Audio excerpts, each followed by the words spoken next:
We're now going to analyze the next set of psukim that we have translated, psukim Chav Ches through Lamed Beis, and we're going to look for anything in the text that makes us pause and ask a question and see how little differences in the text can really tell us a huge amount about what's going on in the Torah. So before we proceed, we need to look in Pasuk Chav Ches and see who are the rest of the children of Haran. The pasuk mentions that Avram marries Sarai, Nahor marries Milcah, and Haran is the father of Milcah and Yiscah. So Avram marries Sarai, Milcah marries Nahor, Haran has two daughters, Milcah and Yiscah. And here is how it says it in the pasuk: Vayikach Avram v'Nahor lahem nashim. And Avram and Nahor took for them wives. Shem Eshes Avram Sarai. The name of the wife of Avram was Sarai. V'Shem Eshes Nahor Milcah. And the name of the wife of Nahor was Milcah. Bas Haran Avi Milcah v'Avi Yiscah. The daughter of Haran, the father of Milcah, and the father of Yiscah. So, we now need to look at this pasuk, and I have a hint because the words that I thought of a question about them are highlighted in a different color. So let's see if you can look at these words and see any questions you might have about these words. So, what grammar issue is there? Is there a grammar issue that you can spot in these pasuk? And is there any information that is not necessary? So you can just wait and pause if you want to think about this deeper. The hint is there's a grammar issue, and there's also information that's not necessary. Let's look at the first grammar clues, the grammar issue. Vayikach means and he took. That is a singular third-person word. Who is it referring to? Avram and Nahor, referring to a plurality, two people. Lahem, for them, again referring to more than to two people. Nashim, they took two wives. So Avram and Nahor, took for them wives. The question that needs to be asked is, why does the pasuk switch from a single and then have that singular verb apply to two people? One answer that has been suggested is that the primary person who was doing the action in this case was Avram. Avram initiated the action, and therefore he is the one who's credited with the marriage of both Avram and Nahor. What information is not necessary? So it tells us Shem Eshes Avram Sarai. The name of the wife of Avram is Sarai. That's information we should know that. Shem Eshes Nahor Milcah. The name of the wife of Nahor is Milcah. Bas Haran Avi Milcah v'Avi Yiscah. The daughter of Haran, the father of Milcah, and the father of Yiscah. So if I had a English teacher edit my paper, and I wrote this sentence, Avram and Nahor took them wives, the name of Avram's wife was Sarah, the name of Nahor's wife was Milcah, the daughter of Haran, the mother of Milcah, and the father of Yiscah, my English teacher would, in the old days, hand it back with a big red X. Nowadays, probably put a smiley face and write, you could do better. But in any case, it would be wrong. So let me rewrite it in the way that I think I should hand it in to my English class. Avram married Sarai, Nahor married Milcah, who was the daughter of Haran and the sister of Yiscah. Why is it mentioning that Haran is the father of Milcah and the father of Yiscah? Haran is unimportant, is not relevant to this pasuk. The only reason we want to know who Haran is because Milcah, we need to know who Milcah is, because we need to know who Nahor's wife is. So we want to know who's Nahor's wife, therefore we have to know her name is Milcah. Who's Milcah? Milcah's the daughter of Haran. We don't need to know who Haran is. He was already been introduced. And in fact, why do we even need to know that he's it's almost introducing Haran as through the father of Milcah and the father of Yiscah. So this reminds me of a story, and I hope I'm saying it right, especially since I don't want to offend anybody. But there is a rabbi who writes Divrei Torah on the internet. And his name is Rabbi Mordechai Kamenetsky, and he's the grandson of a very famous Gadol b'Torah, a very famous Torah scholar and sage, who passed away in the 1980s. And so he's often stopped on the street, and they ask him, "Is you a relation? Are you related to Yaakov Kamenetsky?" And he shakes his head and nods and says, "Yes, that's my grandfather." One time, somebody stops him on the street and goes, "1 second, are you Kamenetsky? Are you?" And he goes, yes, that's my grandfather. And the man looks at him and goes, "You mean your grandfather sends out email?" So the point of the story is, when a person is named, we reference the most famous person who's known to be related to them. In this pasuk, it seems that Haran is being introduced to us by his famous relatives, Milcah and Yiscah. We don't know who Yiscah is. So who is this Yiscah? Well, Rashi says, based on the fact that we know who Milcah is, because Milcah is mentioned before in the pasuk, that Yiscah is really Sarai. Sarai had another name, and that name was Yiscah. And so Haran was famous because of his famous daughter, Yiscah, who is also called Sarai. So this is what Rashi says. Rashi says, Zu Sarah. Yiscah Zu Sarah. This is Sarah. Al Shem Shesocha Baruch HaKodesh, because she would see through divine inspiration. V'shahakol Sochin B'yafya, or all would gaze at her beauty. And because all would gaze at her beauty. Va'od, and another explanation. Yiscah Lashon Nesichos. Yiscah is an expression that means princedom. K'mo Sarah Lashon Srara. Just like Sarah is an expression, is a language of dominion. And this is taken from the Gemara in Masechta Megillah on the 14th daf, Amud Aleph. So who is Yiscah? So let's see what Rashi says. Rashi says, Zu Sarah al Shem Shesocha Baruch HaKodesh. There are 3 different reasons for her name. 1, she had divine inspiration. She was the pasuk in this. The pasukim tells that in a later date, there's a story where Sarai tells Avram to kick out Garesha Sa'amazos, kick out this maid because she's mocking Sarah, and her son is endangering Yitzchak, and Avram doesn't want to do it, and so he goes to Hashem, and Hashem tells him, everything that Sarah, and I'm not sure if I'm quoting these psukim precisely, but the general gist is everything that Sarah tells you to do, you should do. And Rashi there says, because Sarah has greater prophecy than Avram Avinu. So what this is telling us is we're not talking about a woman who doesn't have any merit of her own. We know Avram Avinu is the leader of the nation, but Sarah was his partner. Al Shem Shesocha Baruch HaKodesh. She was known as somebody who was very spiritually attuned. The second explanation, Shakol Sochen B'Yafya. All gazed at her beauty. Va'od, Yiscah Lashon Nesichos. It's a language of princedom. K'mo Sarah, just like Sarah Lashon Srara, it's a language of dominion. So these are Rashi's 3 explanations. And some Mefarshim discuss on Rashi. When Rashi gives an explanation like this, and it's taken from the Gemara, why does he need to bring all 3 names? What's his point? So what I'm going to explain this according to how I understand a commentary on Rashi called the Be'er Sadeh. There are 3 different categories of qualities that Sarah possessed. The first was that she was spiritual. The second was that she was physical. She was beautiful. So her inside, the first is that her inside was beautiful. The second was that her outside was beautiful. And the third was that she possessed leadership. When Yiscah married Avram, there was a question about what was the primary quality.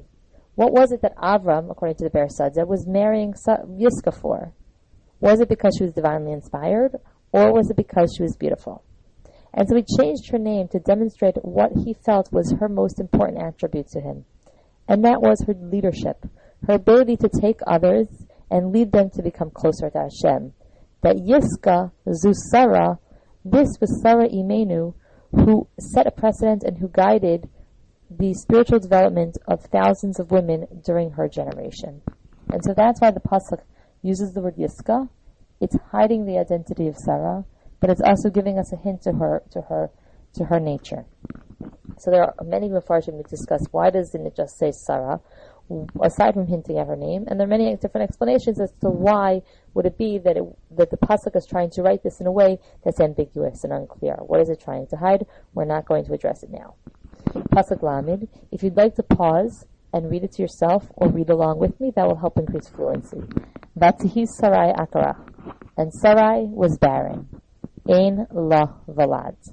She did not have a child. She had no child. What's the issue in this pasuk? So, Akara and no valad and no child are the same thing. A person who is barren doesn't have children. So why does it need to say both? It's a redundancy. So there aren't many. I'm not going to present a definitive answer. But what we might want to think about is just the comprehensiveness of Sarai's inability and barrenness, inability to have children. She was an akara, ein lavlad. She was barren. She didn't have a child, and she had no potential to have children. And yet, this Sarai was the one who would become Sarah Imenu. I was asked, why is it that Sarai didn't have children? Isn't this the ultimate potential that a person should reach to have children? And the truth is that if you look at the other women in the Torah, there are a number of them who didn't have children for many years. Sarai.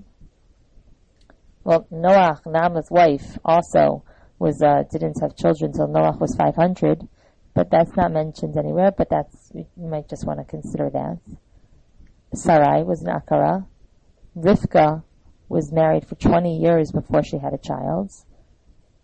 Rachel was the woman who did not have children, and she used every means possible, prayer, kindness, effort, using different medicinal herbs to try to have children. The only one of our mothers who had a child right away was Leah. Now Leah was completely different than Sarah, Rivka, and Rachel in that she had her own challenges beforehand. She thought she was going to be marrying Esav, and so she was crying and praying that she wouldn't have to marry this evil man. Her father Lavan tricked Yaakov into marrying her, and Hashem saw that she was hated, that Yaakov did not approve of her and didn't approve of her involvement in this plot. And so Hashem made a miracle and made Leah be able to have a child. But rightfully, Leah should not have been able to have a child right away. This was an exception. So why is it that Sarah, Rivka, Rachel, and indeed also Leah were not meant to have children right away? What is that telling us?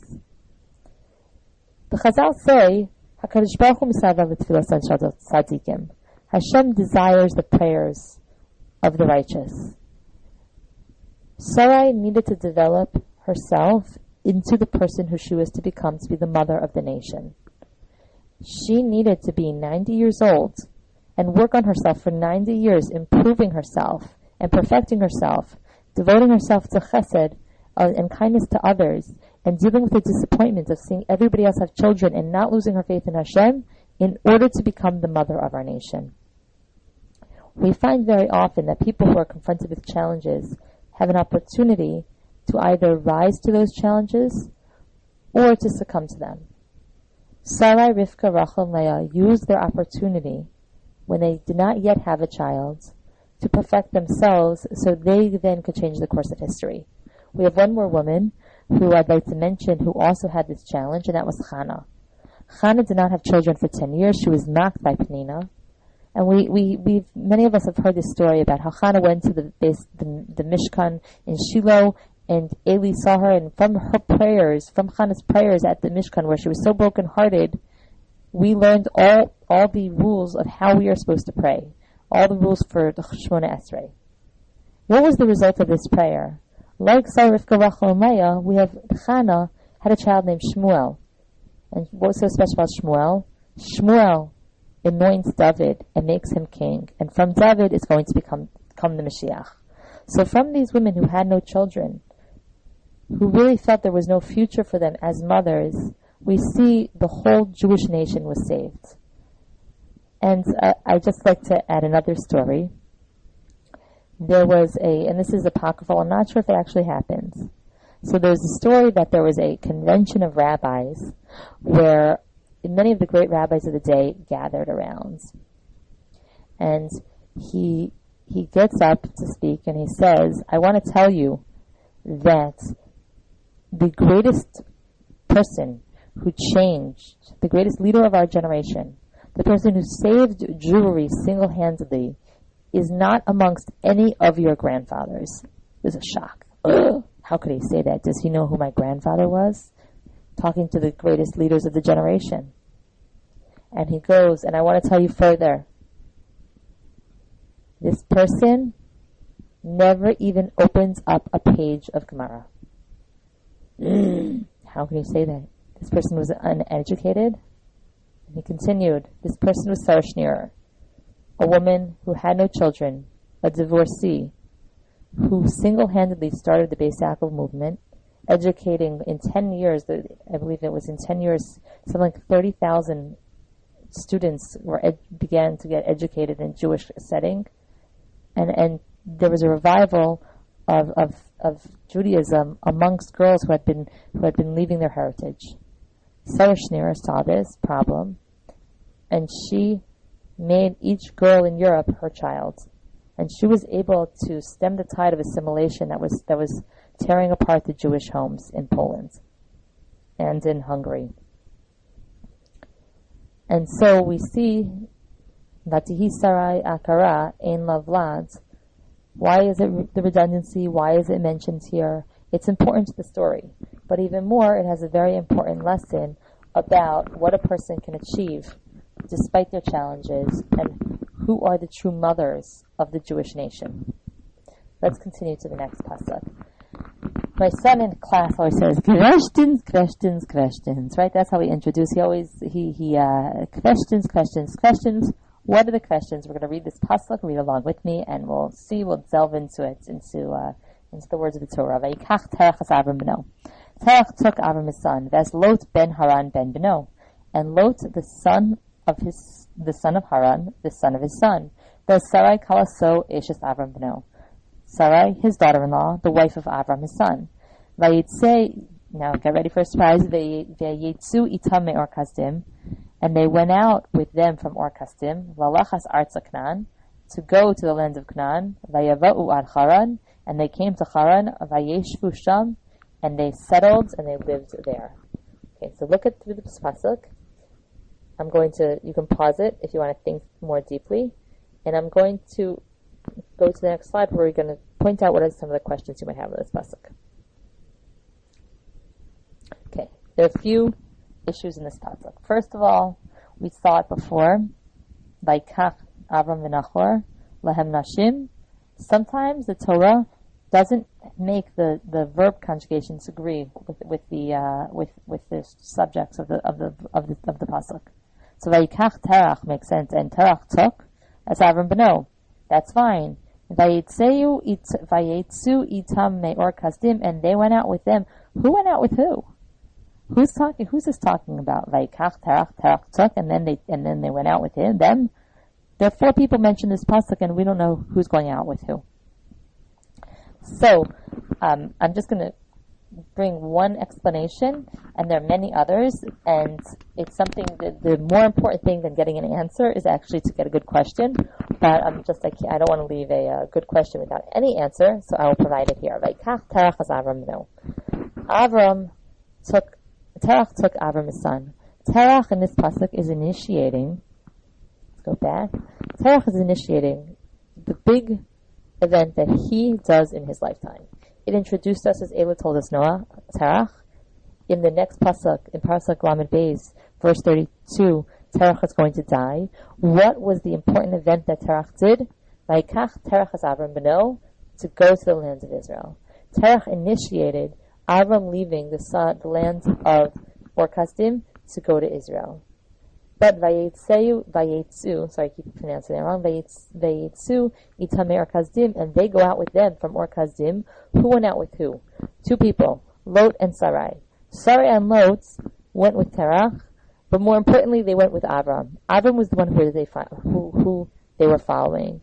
We see that while Terach was important, Avram also functions in the decision-making capacity in the family. Avram helped decide where they went. Vayetzu itam me'or kasdim lalachas Artza Canaan. Artza Canaan was known as a elevated place, that it hadn't been damaged as much in the Great Flood. It was known as a different land. That Avram helped influence the decision, and Lot and Sarai went because of him. So this is why. Next issue that I spotted in the pasuk is redundancy. There's Lo ben Haran ben Beno. We knew who Haran is. Why is it mentioning it? That's the son of his son. There's Sarai Kalaso Eshes Avram Beno, and Sarai, his daughter-in-law, the wife of Avram, his son. So you might say, why is it repeating each of these? I don't have a good explanation for the first, but I've seen that Sarai Kalaso, the reason she left was not because she listened to Terach as his daughter-in-law, but rather because she listened to Avram, who was her husband. And that was her primary motivation. Finally, Vayetsu mi'ita me'or Kasdim. They go out with them from Or Kasdim, Valacha es Arza Canaan, to go to the lands of Canaan, Vayavo ad Haran, and they come to Haran. So the question we have to ask is why? Why did they leave Or Kasdim? Why were they going to the lands of Canaan? And why did they settle in Haran instead? Why is this important? And why did they do it even? So the Ramban has a beautiful explanation, which I love, and I hope you appreciate it too. The last few psukim told us that Haran was born in Or Kasdim. Or Kasdim be'eretz moladito, right? It tells us it's his birthplace. In Lechacha me'artzacha me'eretz u'me'moladitcha, in the beginning of Lechacha, Hashem commands Avram, when he's living in Haran, to leave the land of his birthplace. If he is no longer in Or Kasdim, and Hashem tells you, leave your birthplace, which is Haran, it seems to imply that Avram was born in Haran, and Haran was born in Or Kasdim. So how did this happen? So Ramban says that for whatever reason, Haran, Terach, moved from Haran to Or Kasdim at a certain point of his life, and that location, Haran was born. But there's a third brother who's not mentioned in this pasuk at all. Where is Nachor? Why don't we hear about Nachor? Did he stay behind in Or Kasdim? All the Ramban says is no. Nachor didn't leave Or Kasdim because he had never left Haran. We know from later on in Parshas Chayei Sarah that Eliezer is sent by Avram to find a wife for Yitzchak.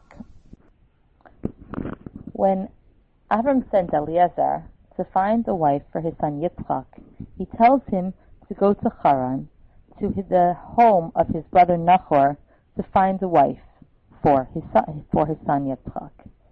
Why is Nachor living in Haran if it never mentions this in the pasuk? So the Ramban explains that Nachor did not move to Or Kasdim. Rather, he had stayed in Haran. He had established his family there.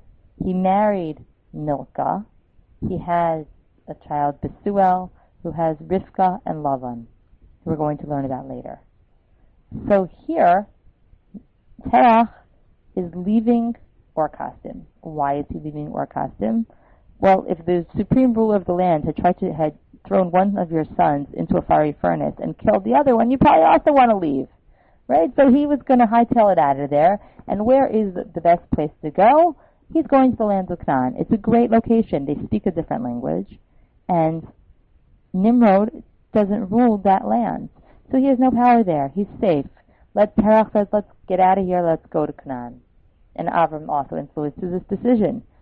On the way, he comes to Haran, and he sees his son, and he sees his family, and his extended family, and he says, you know what? We're safe here. Let's just hang out here. And so he stays in Haran for a bit of time.